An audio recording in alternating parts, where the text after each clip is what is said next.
Every living thing has its ultimate transcendent origin in God. In both space and time, it does not exist. Since existence implies to be manifested, it cannot exist. United Nations.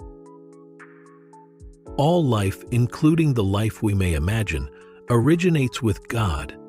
God could be likened to the universal source of life, the sun, as we all share this sense-perceived universe and this dimension. It's little wonder the sun was revered by numerous ancient civilizations. After all, life as we know it now would cease to exist the moment it disappeared. Calories from the sun are the ultimate source of the heat you feel in your body.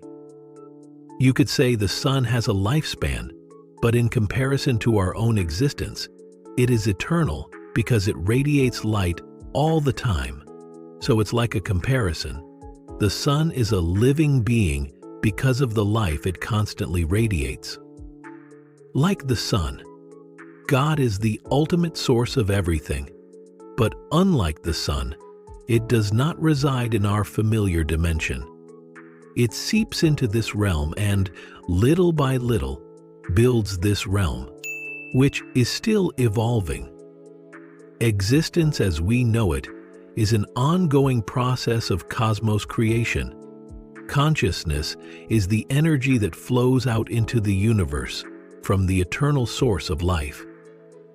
Being aware is the illumination from on above. You are cognizant of the divine light within you when you feel your own consciousness as your essence.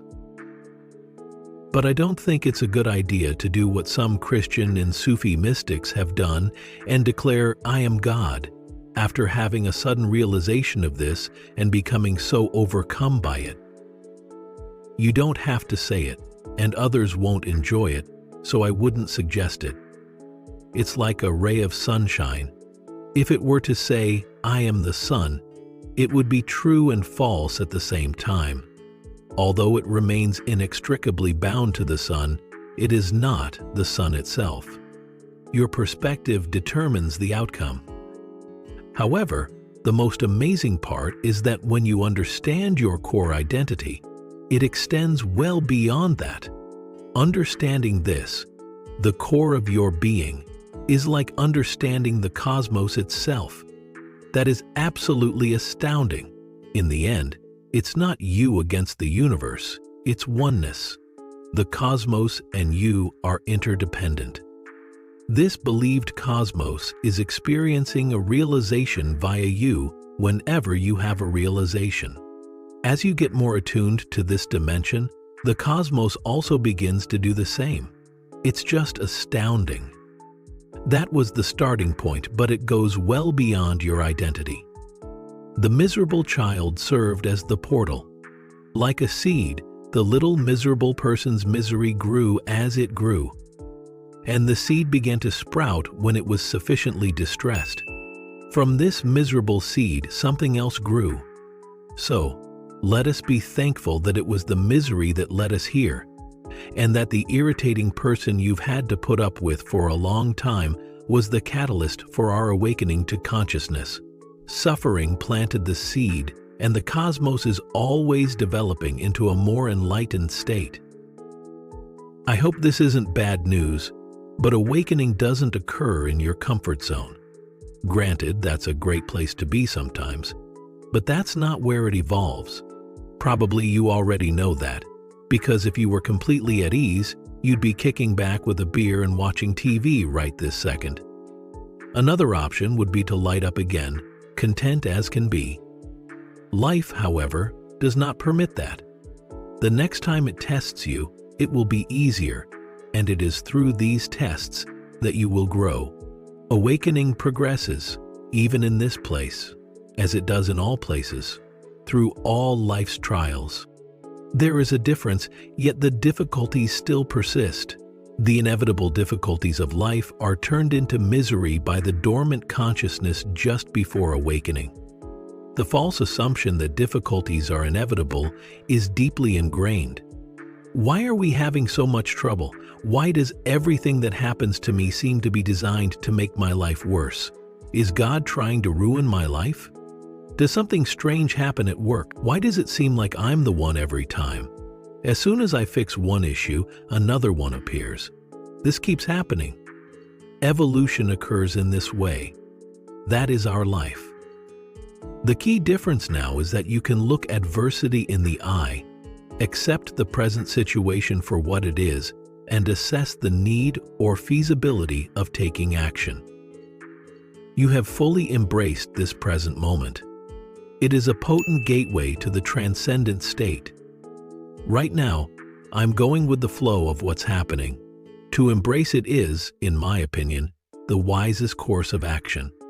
Refusing to accept reality is essential to the ego's existence. It fortifies the ego by being at odds with reality. By embracing the present moment for what it is, you unlock the door to a state of attentive quiet that includes a higher intellect beyond your conditioned mind. A single consciousness's intelligence is like this.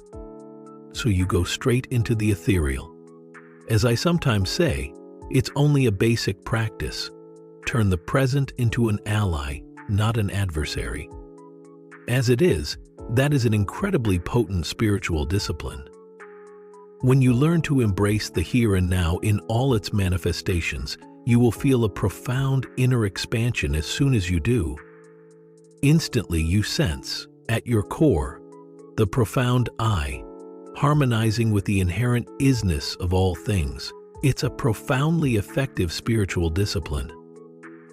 This way, they aren't turned into a miserable me once difficulties arise.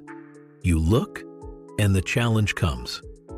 Something else about what we're discussing is that it triggers a more profound I. The deep I is smarter than the surface I and can handle situations with more intelligence as a result. This higher, unconditioned consciousness is the source of all action, insight, and intuitive realizations. Then, insight comes. Knowing one's own wisdom is intelligence.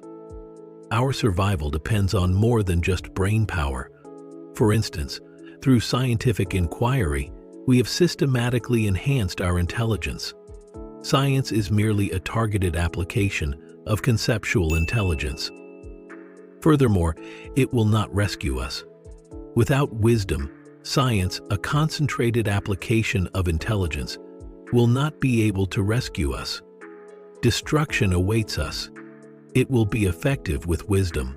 Plus, knowing one's own I, or unconditioned consciousness, is a prerequisite for developing knowledge. Additionally, when you tap into it and establish your foundation in the profound I, you unlock the power to utilize both aspects of your identity, your form identity and your essence identity. So to say you can stand firmly on both the form and spirit of identification, then your life is well-rounded and you learn to appreciate the fleeting nature of material possessions. Expecting material possessions to bring you happiness is a surefire recipe for unending misery and disappointment.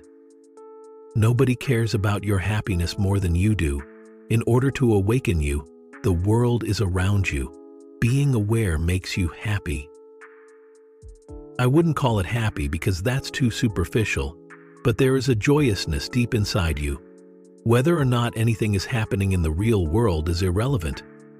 A French writer named Camus once said something, though I forget the exact words because I am terrible at paraphrasing, saying something along the lines of, "In the depths of winter, I realized deep within myself an invincible summer," was probably his most influential piece of writing. In particular, he was mentioning the depth dimension. Thus, it is an analogy. I discovered an unstoppable summer within me in the dead of winter. That suggests it was born out of a fleeting realization, maybe not a permanent one, but in the instant, he put pen to paper. Perhaps he was describing an event, an experience, the experience of the profound I. That is your unstoppable summer spirit. Post a comment saying "now" to commit to living in the present now. Give the video a like if it moved you, and forward it to someone who might benefit from a gentle reminder to slow down. If you want to hear more about how being totally present can change your life, then you should subscribe